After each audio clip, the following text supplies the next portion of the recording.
O sama kay kana kaninyo. It's better that we be tested Mas maayo masulayon ta before we build such a great building ay hata mo tungkol ng dako kayo nga mga pundasyon in our hearts and in our minds, sa atong kasing-kasing o sa atong hunahuna. that the Lord Ang Ginoo make sure we don't lose ourselves.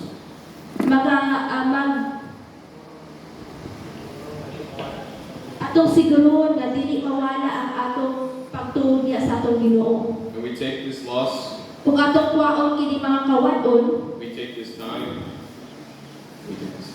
atong kuwaon kini orasa, and we build a stronger foundation. atong tukuron ang lig-on nga pundasyon. Now you might say, David, you might say you are talking to Christians. So mag-ingon ta nga magstorya ta sa atong kaigsunan nga Kristohanon. You are talking to people who go to church and pray. Mag-istorya ta sa atong mga igsuon nga moadto sa simbahan o mag-ampo. But I'm here to say that even sometimes as Christians, So mag-ingon ako nga usahay bisan ang mga Kristohanon our foundation isn't as strong as we think. ang atong pundasyon upan sa mga Kristohanon dili lig-on. So I want to use the church as an example. So atong kwaon ang simbahan usa ka ehemplo. Do you know what a concrete slab is?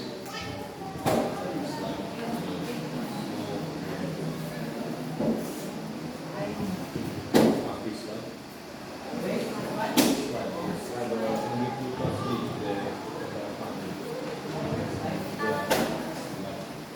Very thin. Mga hollow blocks. Yeah, just blocks. Mga gamay nga hollow blocks. Now, do you know what it means to have a block foundation? Kabalo mo unsay nagapamaton kung natay mga hollow blocks sa atong pundasyon. If I built this church just on blocks, Kung ako pagatukod dining simbahan gamit lamang og mga hollow blocks, the foundation would be deep. ang pundasyon lalo gayon. It's not strong. Dili siya puso. It might look strong, So, nataw siya lig-on. because on the outside it imitates and it does not stand. So, ang gawas makaingon ta nga lig-on siya pero dili siya makabarog. And the worst thing about building on these blocks Ang nakamaot ni mga hollow blocks is that you do not know that you built on the blocks. kay wala ta kabalo kung atong gitukod kay You do not know that you built it. wala ta kabalo nga atong gitukod diha sa hollow blocks. On the outside I can see and I say, it looks strong. So, makita nato sa gawas nga lig-on siya tan-awon.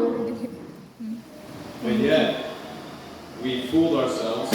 Pero atong nang gilimpong kung atong kaugalingon, We fooled those around us. gilimpong na nato ang mga nakapalipot ka nato. And when that fire comes, Kung adunay maabot ang kalayo, and the Bible said it will come, sama sa giingon sa Biblia nga maabot gayud ang kalayo, it will be destroyed. maguba gayud. And we'll realize it was just on blocks. So, diyan nato may bawaan nga hollow blocks nang gayud ka na. So what does a weak foundation look like spiritually? So, unsa man ang luya nga pundasyon diha sa espirituhal nga bahin. Number one Sa una-una, is an inconsistent prayer life. so dili ang pag-ampo dili dili kanunay nagaampo. You don't pray daily. Dili ta nagaampo, wala ta nagaampo adlaw-adlaw.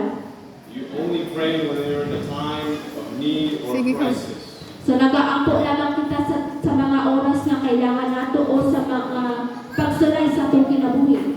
When you have a weak foundation, So kumanan ka na og naatay mga luya nga pundasyon. your prayers Ang imong lack pag-ampo. sincerity.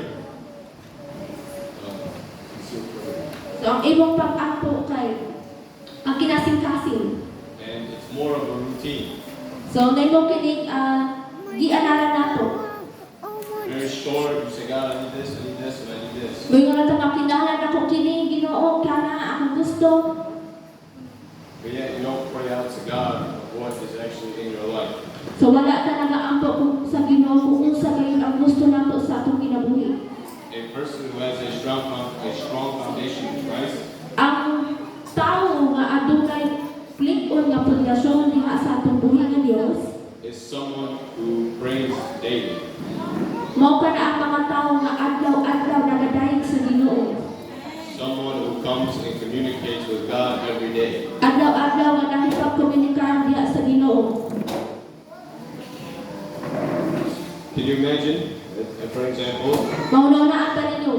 For example, if you are married kung ikaw ninyo na, and you didn't talk to your wife dili ka makikistorya sa imong asawa or talk to your husband or makikistorya sa imong bana every single day, adlaw-adlaw, how strong unsa man kalig-una would that marriage be? ang kana nga kasal? If you went to your husband or wife Kung ikaw mato sa imong Husband and wife. Bana kasawa. kung ikaw mo doon sa imong asawa o imong bana, and you say, I need this, I need this, and I need this, mo lang ganan ko ano gusto ko ano. how strong is that marriage? Unsa man kalig-una kanang kasal, kanang kaminyoon. So just as you communicate So kung ikita kami pagkomunikar with the person you love, sa tao nga atong gihigugma, communicate with God. may sama lamang ka na nakipagkomunikar kita sa Ginoo. He always listens. He always listens. Nalinaw siya. So I encourage you to do that daily. Didasig ko kamo nga makipagkomunikar kita sa atong buhi nga Dios. Another example of a weak foundation in spiritual life Isang lain pa nga ehemplo diha sa luya nga pundasyon sa Ginoo is a lack of scripture. usa pa ka luya nga pundasyon diha si Kristo ay kanang mga tao nga wala nakabasa sa iyang pulong. A person who has a weak foundation in Christ Ang tao nga adunay luya nga pundasyon diha sa Ginoo, reads the Bible occasionally usahay lamang siya mabasa og Biblia. and lacks understanding of what the Bible truly says. Nakulangan ang pagsabot kung unsay ipasabot sa Biblia. Sometimes we read it Usahay mabasa kita, just to say we read it, mo'y wala man kita nga nakabasa na ta. but we have no idea what we just read. Wala ta kabalong, wala ta kasabot kung unsa atong ibasa. It's like a checklist. Mura naman ka ng mga listahan. And when another example of a weak lack of scripture O usa pa ka ehemplo nga luya nga luya nga pagbasa sa Biblia, is you rely on others for spiritual knowledge. mga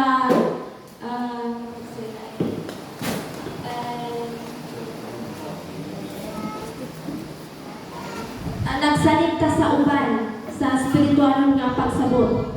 Instead of reading So, what it says,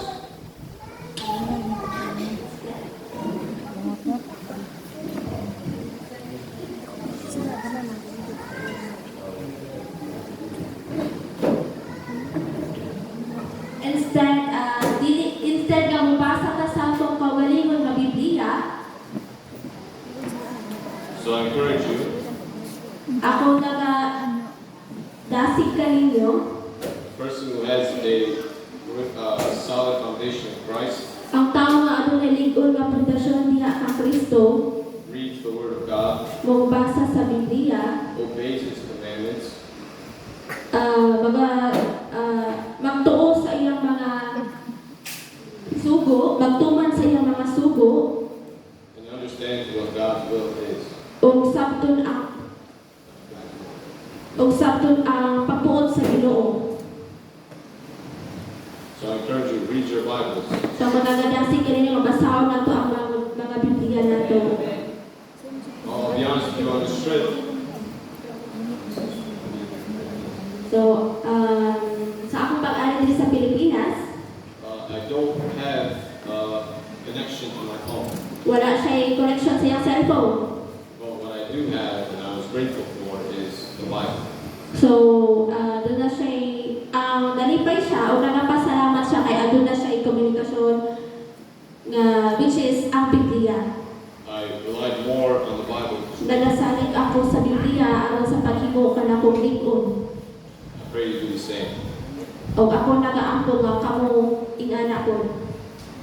Another example of a weak foundation of Christ Isa pa ka ehemplo nga diha sa luya nga tao, is you are easily influenced by those around you.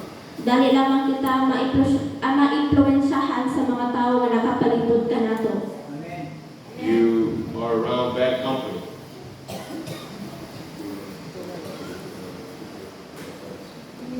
Nakapalibot ka sa mga dili maayo binuhatan nga tao. You are easily influenced by those people. Dali lamang kita madala nini mga tawhana. You lack discernment.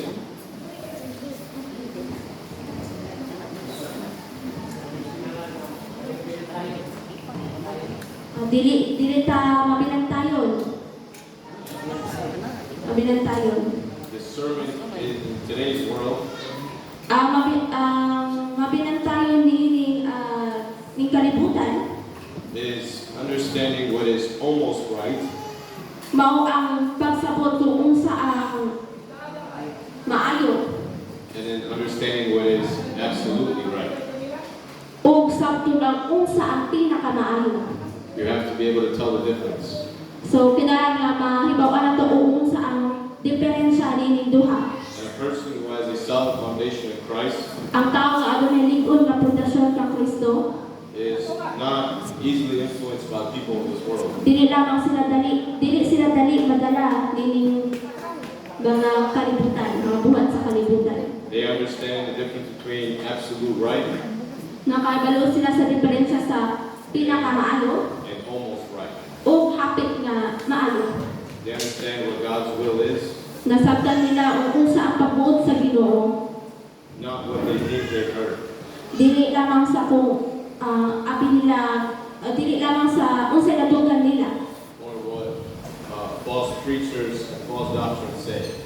dili lamang sa natugan nila nga mga dili mao nga mga pulong. May we be a solid foundation in Christ. So ako nang hinaot nga mahimo kitang lig-on, maligon ang atong pundasyon diya ka. And have the discernment that we need. O ano natin mga discernment, kanang mabinantayon kita. Another example of a weak foundation in Christ Usa pa ka ehemplo nga luya ang pundasyon diya kang Kristo, is that you live a double life.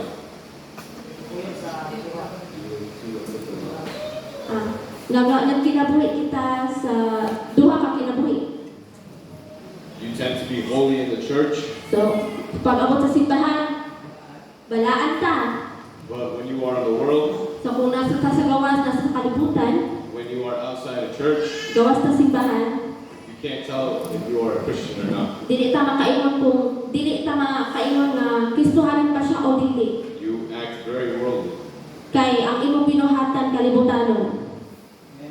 And when a person who lives a double life So, kung ang tao na kinabuhi sa duha ka kinabuhi, takes part in the world, naa siya'y parte sa kalibutan, they do things that are contrary to the Bible. nagbuhat sila ng mga butang lahi sa Biblia. They lie, Binagbuton, they gossip, chismis. they speak bad about the brothers and sisters, Nagstorya sila mga daotang butang may tungkol sa ilang kaigsuunan. take part of a sin. Dala sila mga parte sa mga sala. They have a whole different persona. Naa sila lain nga mga lahi sila nga tao. Lain nga kinaiyak. They tend to hide their sinful life. So, gusto nila nga itago ang ilang kinabuhi And they think that they're okay. o una nila nga okay na sila. They sing in the church, holy, holy. Mo kanta sila, mo awit sila sa simbahan o balaan-balaan. They pray. Mag-ampo sila. They might say, I give to the church. Mo ingon ko nga muhatag sa simbahan. But when I'm on my own personal life, Pero kung gawas pa ko sa simbahan, nalang kagaling ang kinabuhi, I might swear, mo balikas, drink, inom, you partake into worldly things. Mo appear ta sa mga binuhatan sa kalibutan. A person who has a solid foundation in Christ Ang tao nga adunay lig-on nga pundasyon diha kang Kristo, does not partake in the world. dili sila mag apil-apil sa mga buhat sa kalibutan. Does not do worldly things. Dili sila magbuhat og mga butang nga kalibutan. They have been set apart for Christ. Sila kay na hilayo sila sa mga buhat sa kalibutan. They renounce all evils and bad things. Bye. Maayo. Ilang gilayo ang mga buhat nga dautan. I pray that we have a solid foundation, Ako nagaampo nga aduna kitay lig-on nga pundasyon. that no one here lives a double life. Dali. Nga walay isa ka nato nga nagkinabuhi og duha ka kinabuhi. Another example of a weak foundation Usa pa ka ehemplo nga luya ang atong pundasyon. is that you rely on your feelings Kung kita magsalig lamang sa atong kaugalingong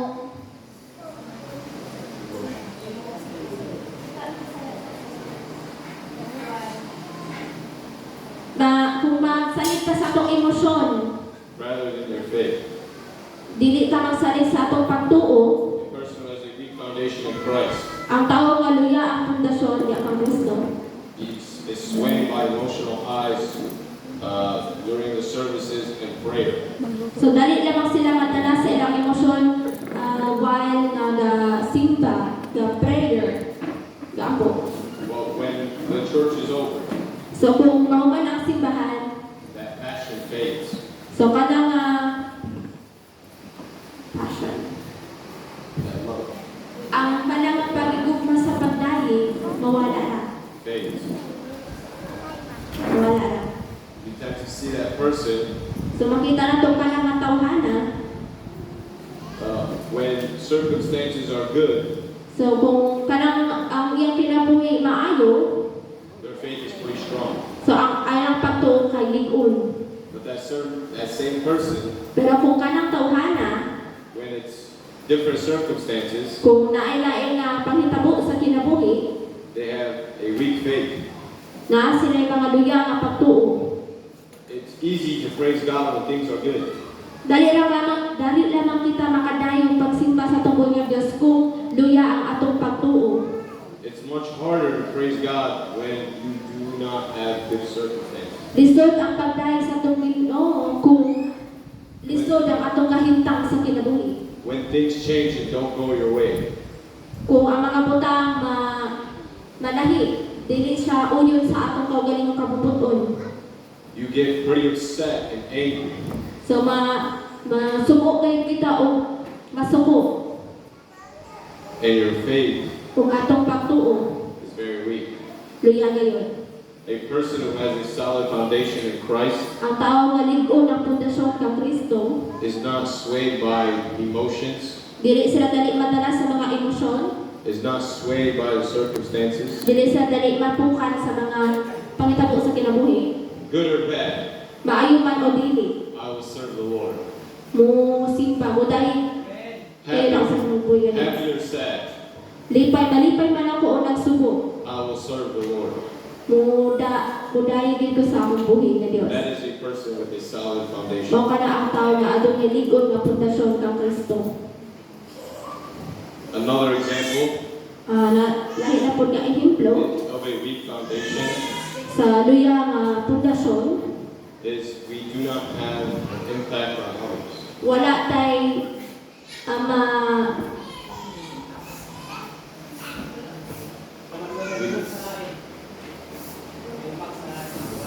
wala tay mahatag sa uban. What do I mean by that? What I mean by that Ang akong pagsabot ni ana, is that we do not share the gospel, dili ta mo muwali, we don't share the Bible, dili ta muwali sa pulong sa Ginoo sa Biblia, we don't go out and preach to our neighbors, dili ta mo gawas o magwali sa atong silingan, we don't witness what God has done in our lives, dili ta mo sulti sa mga unsa ang gibuhat sa atong buhi nga Dios sa atong kinabuhi. you are not Dili ikaw ang suga sa mga nakapalibot nimo. You are like the Bible says. You are like what the Bible says, salt that lost its flavor. Mura lamang kita ang naa sa Biblia nga ang asin nga nawala na siya panlasa, wala siya lasa gamit. A person who has a solid foundation in Christ Ang tao nga adunay lig-on nga pundasyon nga Kristo. shares what God has done in their lives. Nagawali siya nagaingon siya, nagapaambit siya kung unsa ang gibuhat sa Ginoo sa iyang kinabuhi. Our example to those around you Sa mga tao nga nakapalibot kaniya, is someone who encourages people to go to church. siya ang tao nga naga dasig sa tao nga moadto sa simbahan. Is someone who people look at Siya usa ka tao nga gilantaw sa tao. and say that man is a man of faith. Nakaingon ang tao nga siya ang tao nga adunay pagtuo diha kang Kristo. That woman is a woman of faith. Para nga babae, aduna siya pagtuo. Even if they don't know God, Bisan pag wala sila nakailan sa Ginoo, you might be ikaw mahimo. the closest thing. Ikaw ang pinakaduol nga butang That they have to Jesus. nga anaan They have to Jesus. ang naan nila para kay Jesus. You might be the closest thing Ikaw ang pinakaduol nga butang that they have to a Bible. nga anaan nila para sa Biblia. Be a light. May mo kinahanglan mahimo kitang kahayag. Be an example to others. May mo kitang ehemplo sa uban. Share the gospel with those around you. Iwali ang pulong sa Ginoo sa mga nakapalibot ka nato. You don't always have to give a sermon. Dili na You don't have to give a sermon. Preach. dili lang kinahanglan kita mo wali all the time sa matag oras. You just have to be an example.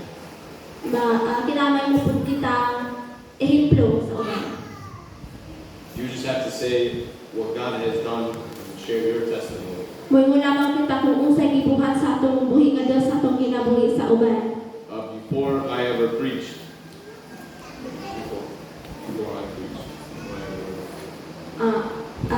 Sa dira nga wala pa siya nagwali, I would tell people about God, mayroon ko sa mga tao may tungod kang sa atong Ginoo. by how He healed me as a child. Kung ginunsa niya ako pag-ayo nga ang bata pa ko. I know God has done things in your lives. Ako na ibalo nga aduna gayud gibuhat ang Ginoo sa matag usa kanato nga kinabuhi. Do not be afraid to share it. Ayaw kahadlok sa pagsugid niana. You might be an encouragement to those around you. Baka basin mahimo dili kita God has, kadasig sa uban. God has put you in this community. God has put you in this community. Gibutang ka sa Ginoo niini nga lugar. God has put you in your families, Gibutang ka sa Ginoo sa imong pamilya, in your schools, sa imong eskwelahan, in your workplace. sa imong trabahoan.